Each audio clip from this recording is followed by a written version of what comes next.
This is big boulders, Doreen Creek. By this stage, you know how your race is going to go. You've warmed up and you're starting to really hit your straps.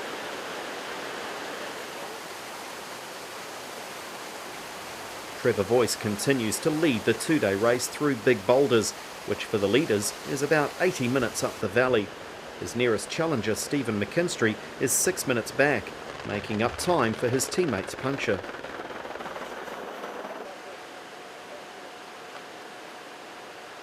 The race for individual honours is led by Nathan Bell, but he'll have to watch out for former teams winner and company director Mark Beasley.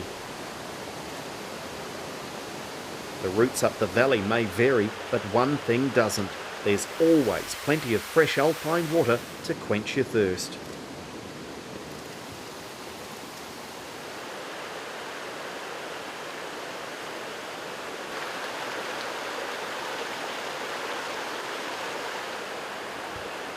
We've just seen veteran Duncan Hamilton run by, and now his son Zach from the Westland High team leads through the schools.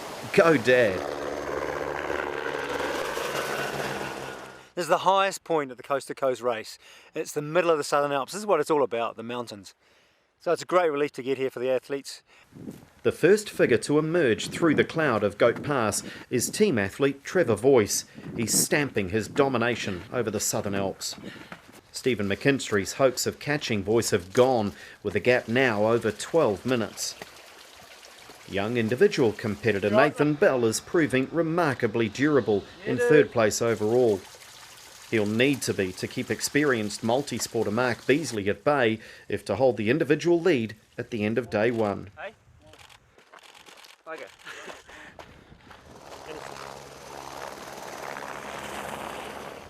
Third individual across the high point of the race is Nathan Jones. Veteran Robert Loveridge is back again to the Speight's Coast to Coast, teaming with Paul Massey and holding third spot. And here's Tony Keeling, the leading woman, with an entourage of men behind her. The Aucklander led off the cycle and is now 3 minutes ahead of Christchurch's Colleen Ford and 8 minutes ahead of Chanel Cornell.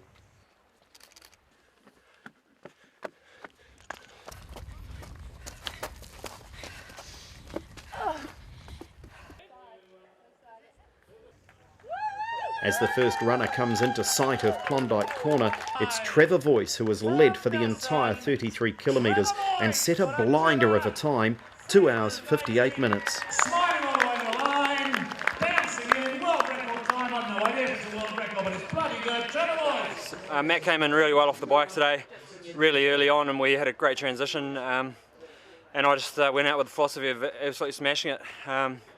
Once I got to the footbridge, I thought maybe I'd gone a bit too hard and stumbled around a bit, but as I got into the rhythm, things went pretty well, and I just kept pushing myself harder and harder on the way to the pass. And then I got to the pass, and some media guys told me I had about 4 minutes on the next guy, which wasn't enough by my standards. So I upped the pace on the way down and managed to get a bit more of a lead.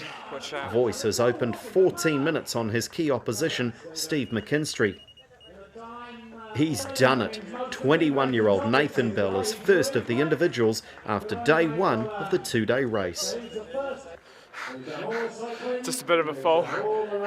Not too bad. Well done to company director Mark Beasley, over twice the age of Nathan Bell, using all of his past coast experience to keep the youngsters in his sights. We have an exciting individual race continuing tomorrow. Onto the run. There was quite a few ran ahead of me when I started running, and I was a bit fatigued, so I just ran my own race, and slowly, probably about 7 or 8 of them just came back to me, and I think 1 or 2 came out ahead of me, you know, one individual. Go Matthew!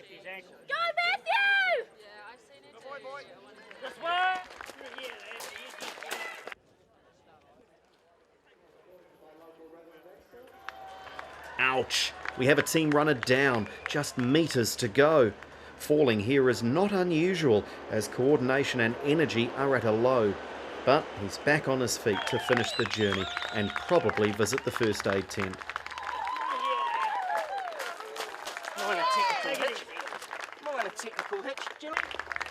What a great step up for young Tony Keeling. Last year she was 8th individual woman in the 2-day race. A year on, she's leading. Yeah, no, it's a great challenge. No, I love it. So yeah, it's a good weekend away for the family. So no, top event, well run.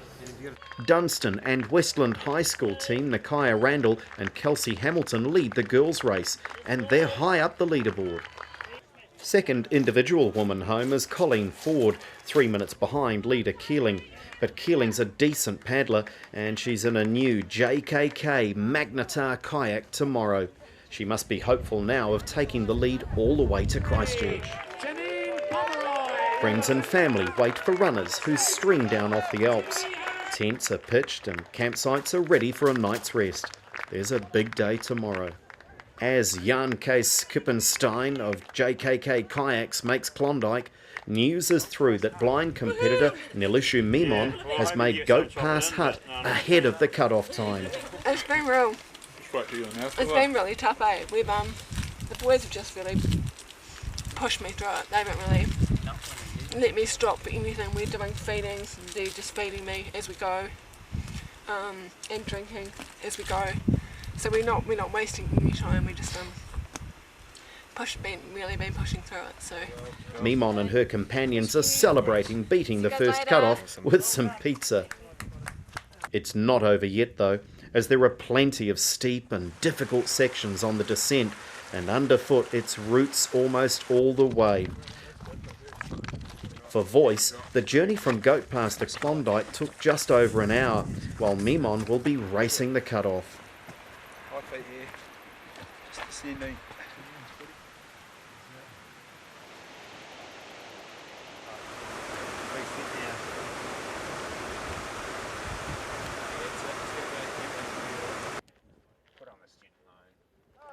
Six hours and 25 minutes after starting the mountain run, team competitor Liz Aitkins, who we are following, has made Klondike. Tomorrow, her teammate Ian Fox will head off for the paddle, and the 31-year-old Aitkins will ride home to Sumner. Is that good or what? it's great. That's amazing. I'm exhausted. What did you think of the run, really, truly? I loved it. They said I got really bad cramp going up the Deception, which I've never had, but lots of nice people stopped and helped me. Oh yeah, Ian Fox did really well on the cycle. Yeah, and I'm sure he'll be good at the kayaking tomorrow. Yeah, my friend Charlotte's going to do it next year. She's support crewing for me now.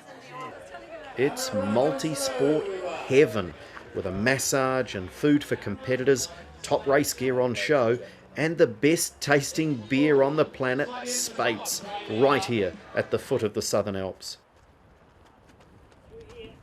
Another Christchurch athlete we're following is 41-year-old mother of two, Linda Paulson.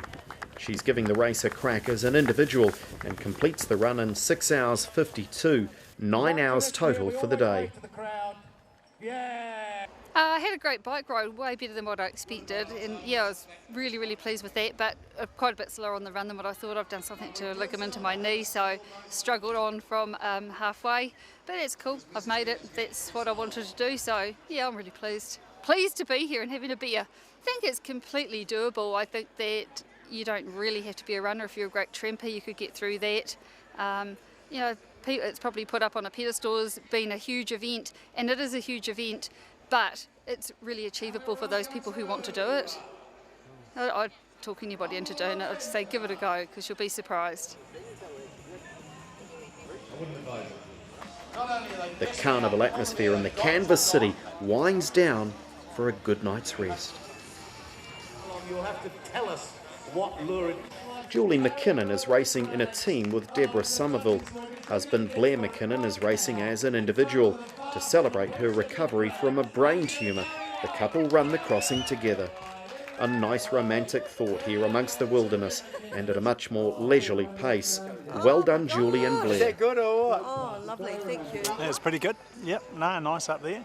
But yeah, beautiful on this side, but overcast on the other side. But nice day at the office. Yeah. Ihi Heki and his teammate Wayne can now celebrate completing day one. Tomorrow they take on the mighty Waimakariri River in a waka ama, an outrigger canoe. No, seriously though, if people want to see the West Coast and the South Island, you've got to do things like this. No good getting in a car and looking from the road. And here we have number 432 from Christchurch. She's done it, and with time to spare. Neelusha Memon and her faithful sidekicks have made Klondike in time.